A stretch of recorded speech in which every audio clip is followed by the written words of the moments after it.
Moray Rabotai, Shalom ou Bracha, ce Shabbat on lira Bezrat Hashem, Parashat Toldot, Parashat très intéressante et pleine de questions. On va s'occuper d'un point qui est très important, un point qui peut nous servir en tant que parents pour l'éducation de nos enfants. On va voir comment, c'était quoi la stratégie, la vision de Yitzhak Avinu à ce sujet. Alors la Torah nous raconte que Yitzhak et Rivka, ils ont eu deux jumeaux, Yaakov et Esav. La Torah elle témoigne, Yaakov c'était Ishtam Yoshev Ohalim, c'était un garçon qui passait tout son temps à l'étude de la Torah. Pour dire que quoi? Que c'était quelqu'un de très particulier et de très pieux. Alors que Esav, la Torah dit Ish Saïd Issadeh. C'était un homme qui était tout le temps dans les champs, il faisait la chasse. On comprend très bien, Rabotai, si on va nous demander, alors, qui est le meilleur? Yaakov ou Esav? La réponse est simple, c'est sûr que c'est Yaakov. Yaakov, il était tout le temps, il était pleinement dans l'étude de la Torah, alors que Esav, il était à l'extérieur. Et ce qui est très étonnant, c'est un petit peu comment les parents, ils ont vu donc leurs enfants. La Torah nous dit que Yitzhak Avinu, il aimait Esav, qui saïd bifio, parce que lui, il amenait toujours, il allait à la chasse, il lui apportait à manger. Alors que Rivka Imenu, elle aimait Yaakov. Et là, la question qui se pose, comment est-il possible que Yitzhak, c'était pas n'importe qui. Yitzhak, c'était la gvora, la force. On a vu dans la paracha de la semaine dernière, et comment il était prêt à se donner entièrement pour Akadosh Baruch Hu. Il est clair que Yitzhak, il a eu une éducation exceptionnelle. La preuve, c'est lui qui a pris la relève après Abraham Avinu. Maintenant, il a face à lui deux enfants, quelque part, un enfant bien, un enfant qui est dans la voie de la Torah, et ce que, a priori, Yitzhak Avinu il cherche, parce qu'il sait que il faut qu'il transmette. Il a reçu de son père, il doit donner à ses enfants. Il a devant lui un enfant qui est dans la bonne voie, on va dire, alors que Esav, il était complètement à côté. Et surtout, on voit, Rashi raconte, il nous dit que malheureusement, Esav, c'est pas seulement qu'il n'était pas dans la Torah, mais c'était quelqu'un qui faisait donc des averot, qui faisait des mauvaises actions. La Torah nous dit que Yitzhak, malgré tout, il a aimé Esav. On va pas dire qu'il n'a pas aimé Yaakov, mais plutôt il préférait Esav. Alors comment c'est possible? Et on voit bien aussi dans la suite que Yitzhak, il a cherché à bénir Esav. Normalement, c'est pas Esav qu'il faut bénir, c'est plutôt Yaakov.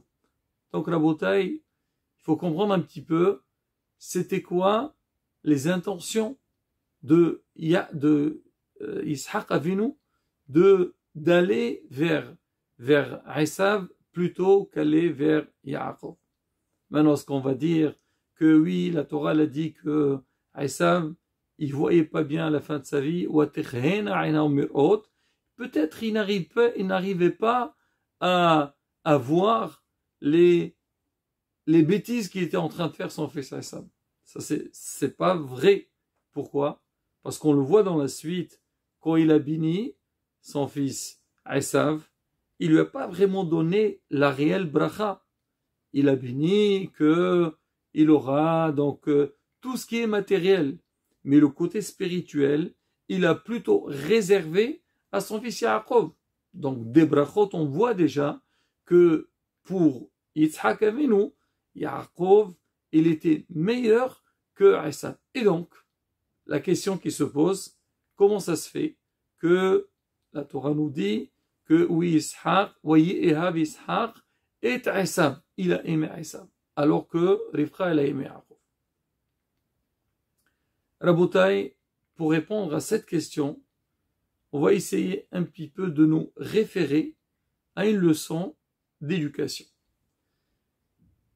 Bien sûr, les parents, ils essaient de tout faire pour que leurs enfants vont dans la bonne voie et qu'ils les représentent comme il faut. Parce qu'on dit toujours, on dit, quand tu vois un enfant, tu comprends ses parents. C'est-à-dire, s'il est bien éduqué, c'est que les parents, ils étaient derrière. Si, il est mal éduqué, alors il se conduit mal, tout de suite.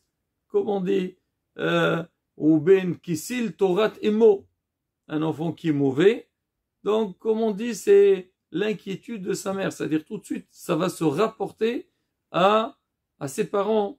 Comme on dit, Ashrei Olato, heureuse la maman qu'elle a mis sur terre. C'est-à-dire, l'enfant, il représente ses parents.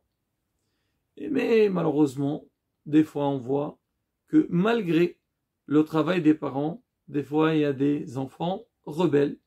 Ils sortent de la bonne voie et ils font des choses qui sont contradictoires à ce que leurs parents, ils ont souhaité, à ce que leurs parents, ils ont espéré, ils attendaient d'eux. Maintenant, c'est quoi la réaction? Comment les parents, ils doivent agir? Alors, on peut trouver des gens, ils te disent, moi, j'ai fait ce que j'ai pu, j'ai fait le maximum. L'enfant, il n'a pas suivi la bonne voie, qu'est-ce que tu veux que je fasse? Bah, écoute, c'est pas de ma faute. Et même des fois, il y a des parents, ils arrivent à un stade, quand ils voient que les enfants ne veulent pas les suivre, ils ont un rejet vers leurs enfants, et quelque part, ils montrent à leurs enfants qu'ils ne sont pas contents, et on l'entend beaucoup de fois, des parents ils disent à leurs enfants, vous nous faites honte, qu'est-ce que j'ai fait pour avoir un enfant de la sorte? Alors ça peut arriver. Donc là, les noms des parents, ils disent, bon, il n'y a plus rien à faire, alors on va rejeter l'enfant. Ou ils vont fermer les yeux et disent, bon, on verra, quand il va grandir, il va s'arranger. Il y a d'autres parents qui n'ont pas la même vision. En fait, ils essayent un petit peu de voir, d'évaluer la conduite des enfants. Même que l'enfant, il est rebelle, il n'est pas dans la bonne voie, mais il essaie de voir, est-ce que les enfants, ils ont quand même un attachement vers eux? Est-ce qu'ils sont encore liés à leurs parents? Parce que ça arrive, et c'est ce qu'on voit malheureusement aujourd'hui dans notre génération. Il y a beaucoup d'enfants, une fois qu'ils grandissent, ils disent non, nous on ne veut pas rester, on ne veut pas vivre dans la même maison, le même foyer que nos parents, le même toit, on veut aller ailleurs. Des fois, on parle avec des jeunes, des fois ils se disent, est-ce que le fait qu'on a un certain âge, on habite encore chez nos parents, alors pour nous, c'est pas un point faible. Les gens, ils vont nous regarder d'un œil un petit peu moqueur. Quoi? À son âge, il est encore chez ses parents. Malheureusement, ces gens-là, ils n'ont rien compris. Parce qu'il faut savoir une chose, les enfants, tout le temps qu'ils ne sont pas arrivés à l'âge du mariage, ils doivent être sous le toit de leurs parents. Bien sûr, s'ils vont faire des études, ils sont obligés d'aller à l'étranger pour une mission, ça se comprend. Mais sinon, il n'y a aucune raison de quitter leurs parents. Alors maintenant, nos sages disent que si jamais on voit que les enfants, même qui se sont éloignés, même s'ils ne sont pas encore dans la voie que leurs parents recherchent d'eux, il y a toujours de l'espoir à les récupérer et les faire avancer. Et Rabotai, ça c'était vraiment le cas de Esav, ou plutôt de Ishaq Avinu, en voyant son fils Esav.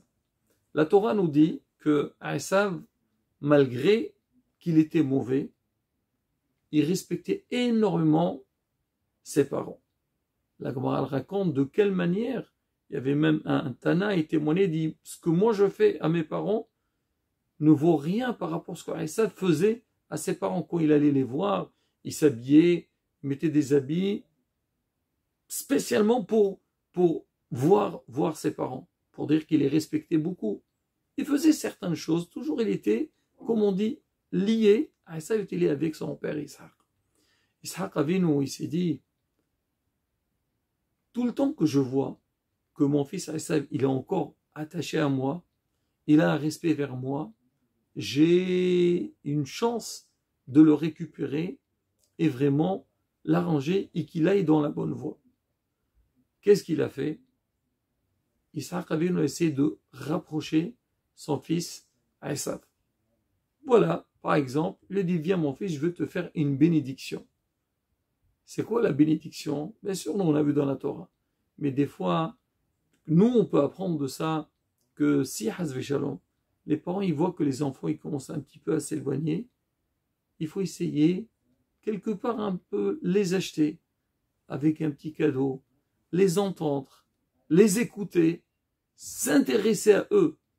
Quand les enfants ils voient que c'est vrai, eux ils sont encore reliés avec leurs parents, mais les parents s'intéressent à eux, là il y a beaucoup de chance. Il y a de l'espoir que l'enfant il va pouvoir s'arranger. Il va pouvoir revenir dans la bonne voie. C'est vrai aussi que l'enfant, quand il grandit, lui aussi il commence à avoir une certaine maturité. Il va réaliser que certaines conduites, ils sont pas bonnes. Il a intérêt de revenir. Si maintenant l'enfant il voit que lui déjà il est pas bien et ses parents ils l'ont complètement rejeté, à qui va s'adresser? De qui va essayer un petit peu, à qui va essayer de montrer que malgré tout il a une chance, qu'il peut devenir bien. Mes parents ils m'ont jeté, aux yeux des gens à l'extérieur je suis quelqu'un qui vaut rien, alors c'est sûr qu'il va dire bon je vais continuer dans son mauvais chemin. Mais s'il voit que malgré tout les parents ils le prennent et il essaie de le rapprocher vers eux, là Rabota il y a une grande chance qu'il revienne. Et c'est ça le message que Isaac Avinu il voulait nous montrer dans la Torah. Il sait que Yaakov c'est lui qui va prendre la continuité, c'est lui qui la mérite, il a travaillé pour ça. Mais c'est pas pour ça qu'il va rejeter son fils Esav. Et c'est ce qu'on voit à la fin. Esav, il a fait une certaine tchouva. Pourquoi? Parce qu'il a compris au fond de lui que le vrai chemin, c'est ce que son père Isaac, il espérait de lui. Mais malheureusement, comme on dit, son Yitzhara, son mauvais instinct, il était beaucoup plus fort que lui. Et malheureusement, il a pas laissé avancer comme il se doit. La raboter encore une fois, c'est un message pour nous dans l'éducation de nos enfants. On espère toujours, Bezat Hashem, que nos enfants ils soient toujours dans la bonne voie. Mais si Hazve Shalom, les parents ils voient que les enfants ils commencent un petit peu à tourner par-ci ou par-là, faire attention, il faut pas au contraire, il faut pas les rejeter, il faut les ramener vers soi. Et Bezat Hashem, donc à travers cet amour que les parents ils donnent à leurs enfants, donc il y a beaucoup de chances que l'enfant il revient et il se met, comme on dit, dans la bonne route et il aura une réussite dans sa vie. Amen. Ken